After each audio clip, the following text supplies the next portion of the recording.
Quelle meilleure saison que l'hiver pour parler d'un refuge?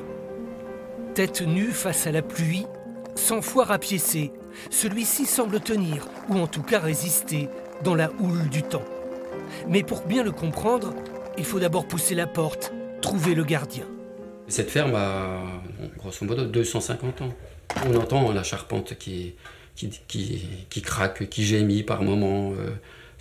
Oui, ça fait partie de ces vieilles maisons. C'est une maison qui vit. Moi, j'aime bien, hein, quand je dors, là, avec la nuit, j'entends des petits bruits à droite, à gauche, je sais ce que c'est. Ici, c'est vrai qu'il y a une âme, on va dire. Voilà.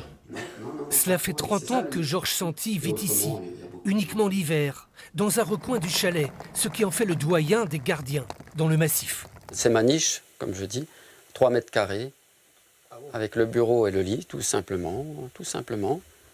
Une vie de poche. Voilà, donc une vie d'ascète. Beaucoup viennent ici pour la soupe au pois, sa spécialité. Maigre revenu, mais gros bénéfices humains.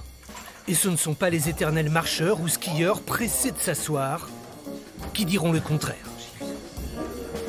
On sait qu'on arrive dans cette espèce de petit bâtiment ramassé.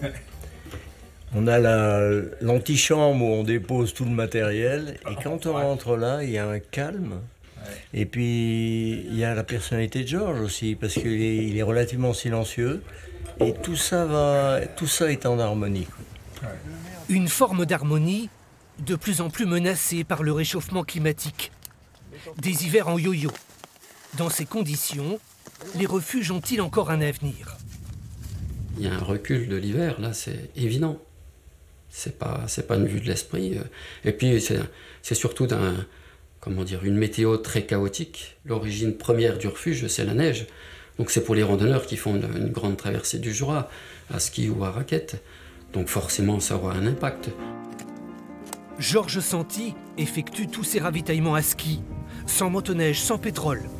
Un choix écologique, en résonance avec le lieu, avec l'avenir du massif.